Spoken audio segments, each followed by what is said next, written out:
Monsieur Fuson. Monsieur le maire, lors du conseil municipal du 31 mars 2016, vous nous avez fait voter une délibération concernant une convention de partenariat avec le centre social de la Gavotte. Nous avions émis une certaine réserve. En effet, vous étiez incapable de nous dire ce qui allait se passer et quelles étaient les activités. Une simple valorisation du savoir-faire des femmes était mentionnée dans la délibération. Devant votre incapacité volontaire ou involontaire à ne pas nous répondre, nous nous sommes rendus sur place. Le programme était simple, journée conviviale, animation de jeux coopératifs suivi d'un débat, présentation de danse collective, présentation de réalisation de projets. Le tout agrémenté de personnes portant des signes ostentatoires religieux. Monsieur le maire, étant donné que la délibération n'a pas été respectée, étant donné le coût pour les pénois de cette manifestation, je vous demande quelles mesures allez-vous prendre? Alors, je vais essayer de répondre point par point. Quand vous dites que j'ai été incapable de répondre au conseil municipal, effectivement, j'ai été cloué au lit, et c'est la première fois en 20 ans que je manque un conseil municipal. Premièrement, j'y étais pas. Si, on a vérifié. C'est le seul conseil municipal que j'ai manqué de ma vie. Alors, vous savez, c'est vite vérifié, mais peu importe. Aujourd'hui, qu'est-ce que vous pointez au fond auprès du centre social de la Gavotte? Leurs activités? Vous parlez de signes ostentatoires religieux. Alors je vais vous dire un truc. Moi, sur ce côté-là, j'ai absolument aucun tabou. Toute la loi, rien que la loi.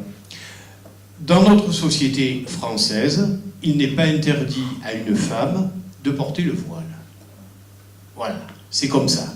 Ce qui est interdit, c'est de porter le voile dans un espace public, mais dans un espace privé. Une femme a le droit, je ne parle pas de burqa, je parle le foulard islamique.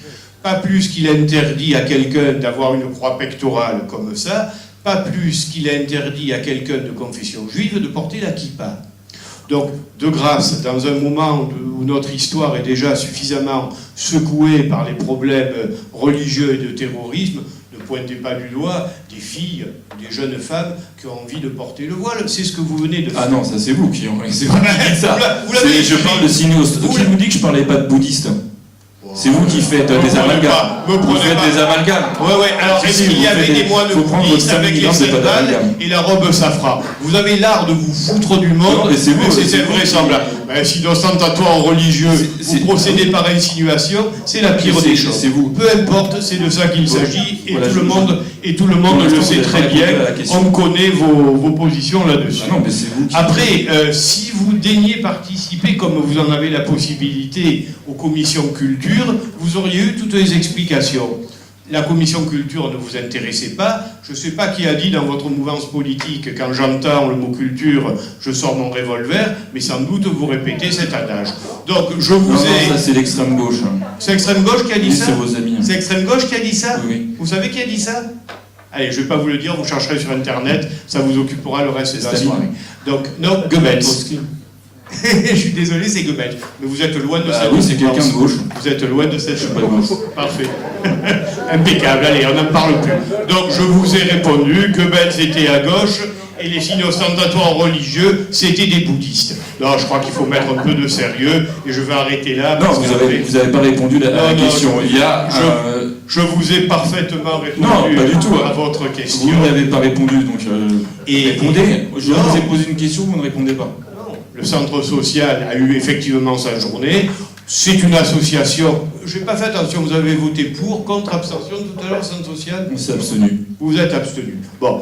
Il n'y avait rien sur le... Donc ça veut dire que maintenant, en fait, vous êtes en train d'ouvrir une boîte de Pandore, que n'importe qui peut louer une salle et faire n'importe quoi. Le centre social, c'est pas n'importe qui. Et à partir de ce moment-là...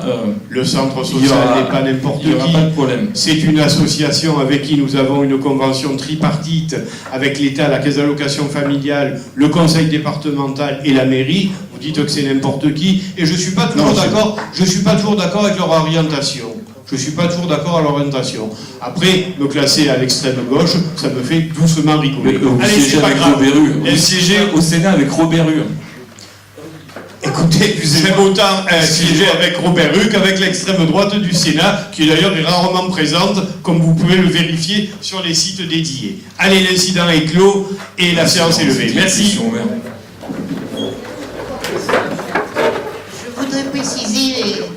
monde l'entende, à Marseille-Cerdan, il y aura 21 logements. Voilà, comme ça que tout le monde...